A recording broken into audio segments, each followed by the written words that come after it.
My dad had me when he was in his early 20s, and my stepmom, Elle, 34, is closer in age to me, 25. Both Elle and I are pregnant at the same time. She's currently 34 weeks, while I'm 32 weeks. We're both having girls.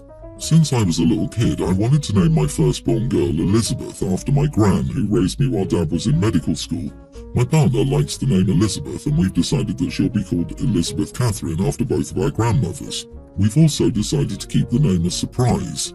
However, Elle and Dad have recently announced the name of their daughter on social media using an embroidered blanket. She's to be named Elizabeth Gabrielle, but Lizzie for short. Elizabeth after Elle's best friend Beth, who passed away last year, and Gabrielle after her mom, who passed away 4 years ago.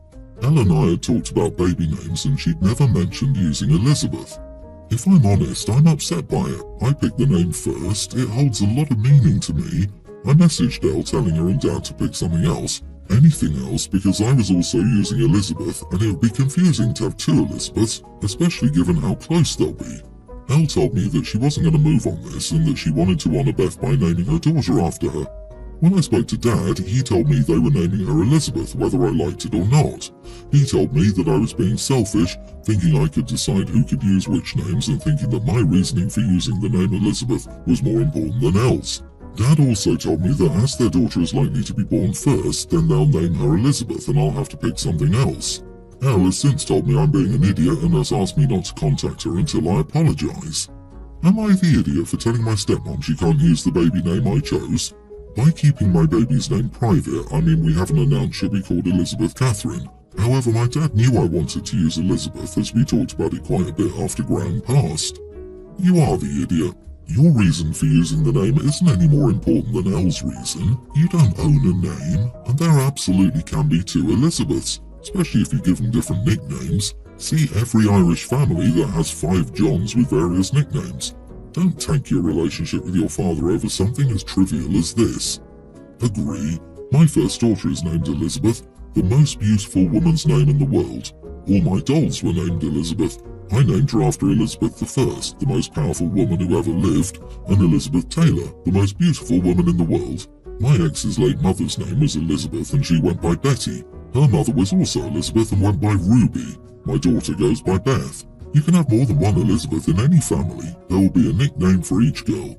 Exactly, the stepmom already said they're using Lizzie for short, so I don't see what the issue is. This is how OP sounds. I know you want to honour your dead friend and all, but I called dibs on the name Elizabeth, so you can't use it. This poor woman lost her best friend only a year ago. Stepmom is naming her kid after someone she cared about. That's not name stealing, that's an unfortunate coincidence. I was expecting a story of, we told my dad in secret but she found out and now wants to name her kid Araucaria, but no, common name, genuine reasons for naming. Also, I do think OP has no right to the name. The grandmother was the dad's mother. But OP's dad knew she wanted to use the name, and that's an idiot move on his part. OP, you're not the idiot. Your dad knew and is pandering to his new, younger wife. They were fully aware that you were already intending to use that name. I also don't think it's fair that your dad said you should change your daughter's name. He doesn't own a name either. Use the name you planned. They can get over it. Agree, the father is an idiot for saying that since his daughter will be born first, OP will have to change the name.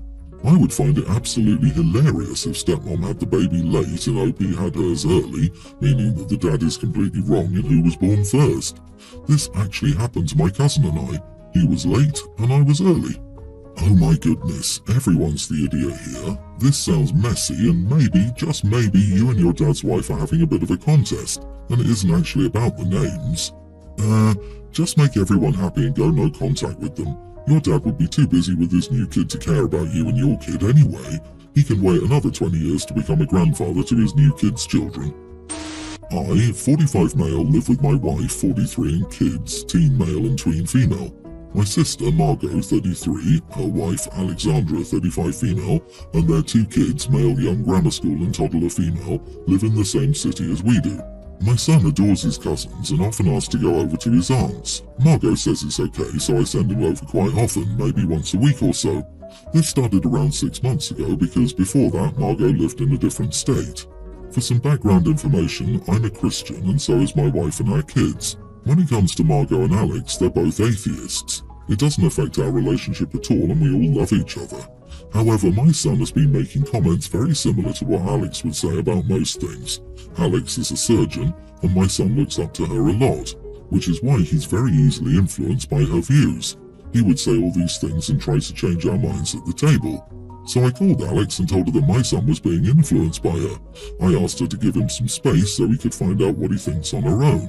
She said more information would only do him good and that he was a smart boy and would be a delightful man when he grew up, no matter what he believed.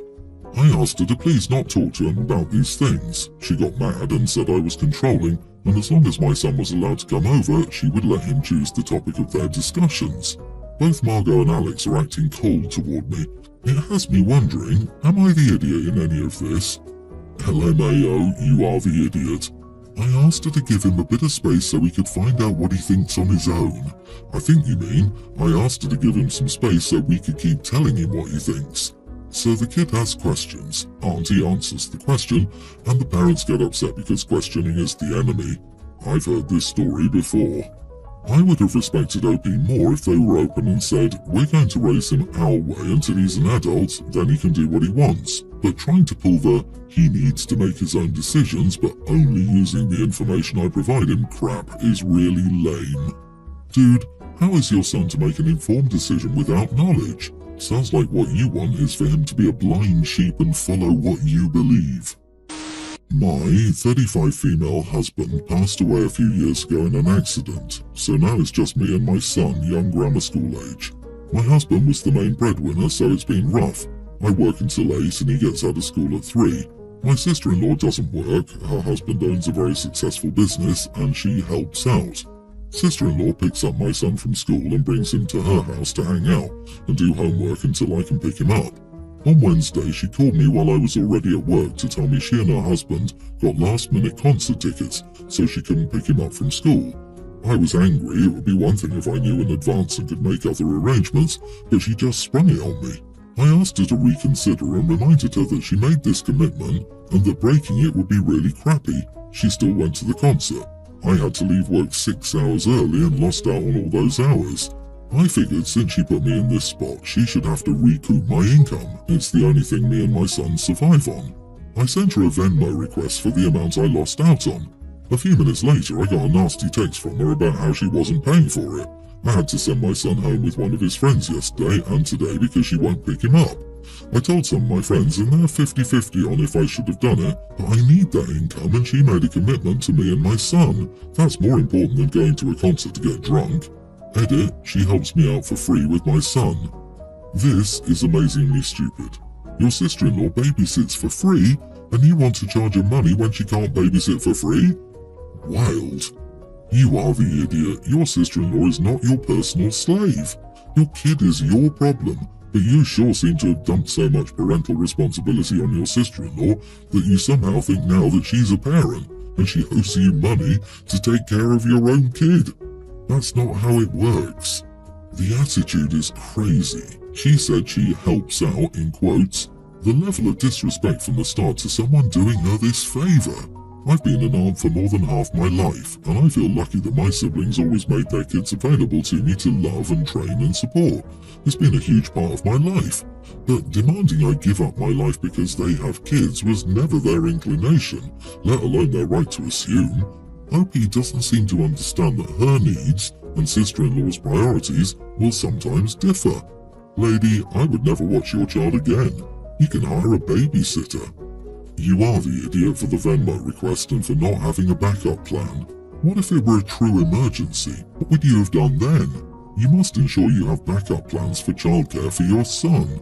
Your sister-in-law has been providing free childcare 5 days a week for 5 or 6 hours a day, including picking up your son from school and probably providing snacks and meals. That's a lot. We pay $1,200 a month for daycare and aftercare. I'd probably step away from an unpaid job that expected me to pay when I couldn't work. You should readjust your thought process.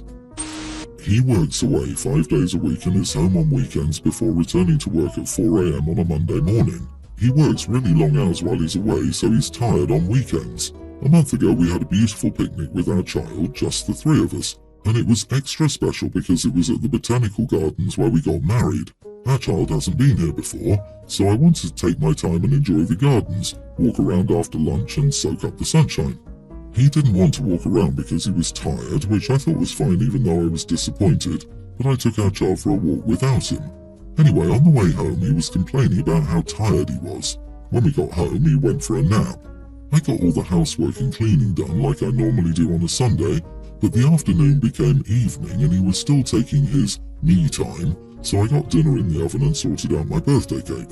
When he joined us for dinner, my dad had arrived to eat with us. After dinner, my husband got himself some beers and sat down to watch sports with my dad. I got our child ready for bed and I asked him to help. Our child was having a difficult time drifting off, and usually I drive around for a little bit to help Bubba find sleep. He didn't want to help or take Bubba for a drive, he couldn't anyway, he was drinking. But I got really angry. I hadn't had a moment to myself. I was tired too, so I took Bubs for a drive and let my husband know I was in a bad mood. When we got back, I put Bubs to bed and he was already in bed trying to sleep for his early flight. I kinda got so mad about this. He heard me stomping around and came out of the bedroom and told me to keep quiet. He had to sleep. Well, I lost it. I called him a few names, grabbed my keys and stormed out. I eventually came home after about 2 hours and slept on the couch. He thinks I was overreacting and he didn't do anything wrong because he had to get an early flight and works away all week. I don't think I am. It's only my birthday once a year. We don't bother with Valentine's Day or other commercial holidays. For me, birthdays and anniversaries are important. He got to the airport with almost no sleep and had a terrible week at work from that fatigue. I want to apologise to him, but I also think he needs to apologise to me as well. I don't normally expect him to do much on weekends. I also work full-time 40+ hours a week and am the sole parent for 5 days straight. 7 really. He spends most weekends resting himself for Monday. Not the idiot. So you both work full-time, but you also do all of the housework and childcare. Yeah, you work far more than him, and he can't even be bothered to spend time with you on your birthday. I think you should put your foot down. Either something changes or you leave him. You already are a single-parent household. It sounds like a really difficult arrangement for everyone involved. Everyone's overworked, no one's getting enough rest, no one is getting enough family time, no one has time for fun or self-care, and everyone is irritable, including the kids it seems. Why don't they move closer to their husband's job? Why doesn't he work closer to home? What is OP getting out of the relationship? I don't see one. This arrangement makes zero sense to me. If they're both working full-time, then it stands to reason the husband could surely find something local even if a pay cut is required. In my head, they live in the suburbs of Western Australia and he works a FIFO mining job somewhere up in the middle of nowhere. It would probably work out cheaper not to move the whole family there and take her away from her much-needed support system. OP, I don't think this is about your birthday. That was just your tipping point. You guys have a communication problem. There's an imbalance in your relationship with your husband, and he's not seeing it. I'd suggest marriage counselling for the two of you, but I don't know if that's really a viable option to have to happen on weekends. Or use some of that FIFO money to get a cleaner. At least then you would have time to relax and fix the marriage. My dad passed away when I was only a baby, so my paternal grandparents were my main caregivers while my mom worked until I was about 4 when she met Jason. There was some weirdness between them and I'm not sure about all that went on, but I do know when they were engaged, which was 6 months after they met. Mom was in an accident and my grandparents took care of me until Mom got out. I know this angered Jason and my mom. They felt like my grandparents should have left me with Jason and given me the chance to bond with him because, to hear my mom tell it, all I wanted was my grandparents when I was little. And when the accident first happened, I cried for them when I realised I couldn't see her. It sounds like a social worker might have been involved, though I don't really remember it. Jason adopted me when I was 5. He and my mom had just gotten married. They told me it was going to happen and I asked them not to, but they told me Jason was going to be my dad. I never called him Dad. I always used his first name and called him my stepdad, which bothered them. They blamed my grandparents because they shared much about my dad with me. Mom tried to cut me off from my grandparents, but the courts declared that since I had such a strong attachment to my grandparents and they were a connection to my biological dad, I deserved to maintain that relationship. I ended up getting to see them every other weekend, and I got one overnight a month with them. I loved it. I never felt fully comfortable with Jason. He tried super hard to be my dad. He would spoil me and would take time out of his day to spend it with me, but he was also so jealous when he saw that I kept a photo of my dad close by my bed, and when he walked in on me talking to the photo when I was little. He'd get upset when I wrote notes for my dad's grave for Father's Day. As a kid, I used to believe more in people existing after death and knowing what we said to them and wrote for them, so I did that sometimes. I can recognize that Jason was pained by the fact I was talking to and writing to a dad I never knew and would never remember and still used his first name. But it doesn't change how I felt or how I feel today. His hatred for my grandparents didn't win me over either. I do think I love Jason, but I would never say he was my dad. I'm now in my 20s and engaged to a wonderful human. My grandma is going to walk me down the aisle. Before asking, I told my mom and Jason so they could be prepared. Jason asked about money, which I never asked for or discussed with him. When I told him my fiancée and I were paying, he offered to pay so he could give me away. I got mad, told him again that I never asked for that, and said it was insulting to think he could pay me to walk me down the aisle. He and my mom think I'm insensitive to his feelings, given I know he considers me his daughter, and I've never accepted him as my dad. Am I the idiot?